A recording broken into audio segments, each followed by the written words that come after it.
How do, and welcome back. Yes, I decided to push the boat out and try another beer, but I'm only going to have one more because this is coming in at 7.4%. So yeah, after the last one at 7%, 7.2, and this one, I think I've had my fill for today. Sensibly, it's in a 330ml can. I'm not going to complain today about that. Now this is an interesting named beer from Brewdog. It's called Albino Squid Assassin. It's got some really interesting artwork there on the can of a giant, well, albino squid. It's a red rye India Pale Ale, and this is going to be interesting because I've drank a few red ales, typically when I'm over in Dublin for business. I'll try a few red ales because Ireland's famous for them, but they've always come across to me as being a bit more balanced and sweeter than an India Pale Ale. Maybe it's more like an English style IPA, a bit more balanced. But yeah, so it's a red ale, but it's a rye, and I've only tried one other rye beer. Again, it was when I was in Dublin. It was the Guinness rye. Now, I didn't know this until I started going over to Dublin, but Guinness don't just produce Guinness. You go to a pub in Dublin, the Guinness pubs, and Guinness produced some other beers as well. I think they had a pale ale, and then they had a rye ale. I think it was on tap, but it could have been cask, but I think it was on tap. And I never tried a rye ale, so I thought, right, I'll try this, and I did enjoy it. I can't remember much about it now, but I did try the Guinness rye. So we've got a red rye India Pale Ale. This is going to be an interesting beer. Let's crack it open and we'll see what it looks like. And it's looking definitely red.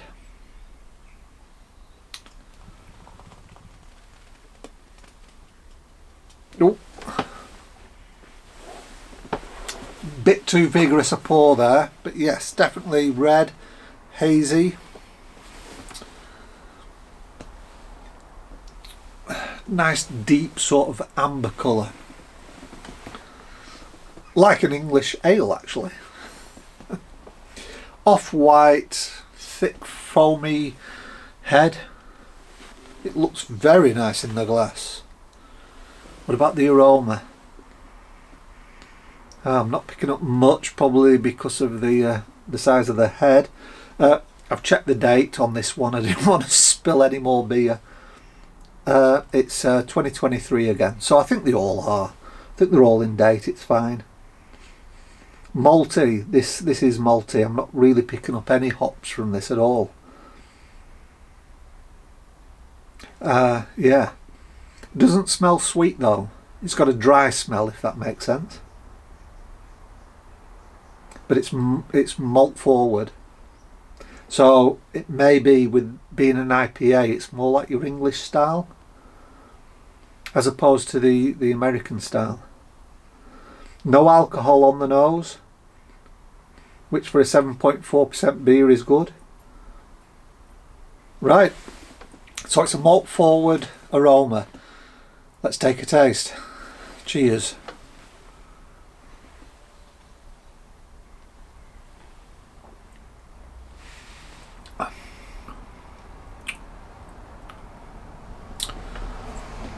Oh, I like that.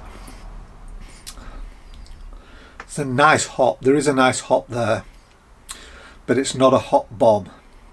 It's not an American IPA though. The hops do seem to be American origin. You know, they're more piney though than tropical. It's not like the Hazy Jane, all these nice tropical fruits. This is more piney, a little bit more earthy, a little bit more fruit. There is some fruit there. That may be coming from the yeast though. It's like hedgerow berries, that type of thing. And the malt there, yeah, really nice malt, that wryness.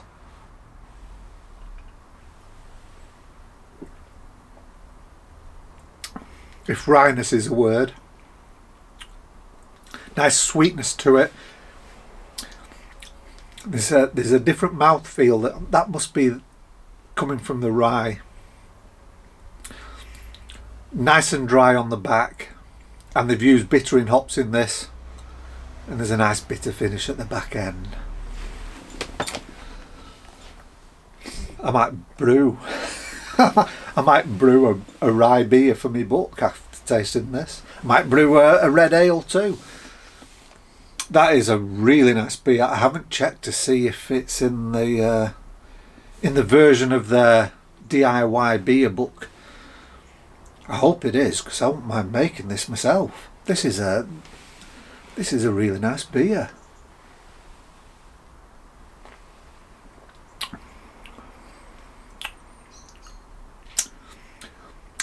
I will go so far to say, so far, I've enjoyed them all up to now, but this is one of my favourites, and I think it's because it suits my palate. Almost spot on. You've got a really nice bitterness there at the back, a dryness, and you've got those hops, but they're not the tropical carnival singing and dancing sort of hops. They're just more piney, more earthy.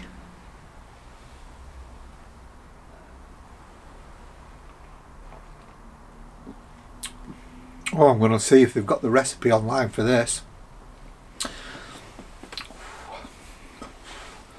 But 7.4%, I think I'm feeling the effect of the 7.2. This is it for tonight. Oh, I'm going to sip that. I could drink that actually quite fast, but I'm not going to. Not after doing the double hazy at 7.2 and now this at 7.4. That's it. That's it. But hey, if you had a version of that at something like 5%, 4.5%, 5%, I could knock a few of those back in a session, I'm telling you. That is a nice beer. I'm going to have another sip. Oh, I like that. Just suits my palate. I keep saying I like these dry, bitter beers. This is it. That is a really nice. Balanced. You've got nice sweet malts at the front, but not overly sweet. You've got a nice hop in the middle, and then this bitterness, and it lasts. In fact, the hops do. I'm still tasting the hops now in my throat. They just sort of sit there. Ooh, I'm going to enjoy this one. Right, just before dinner.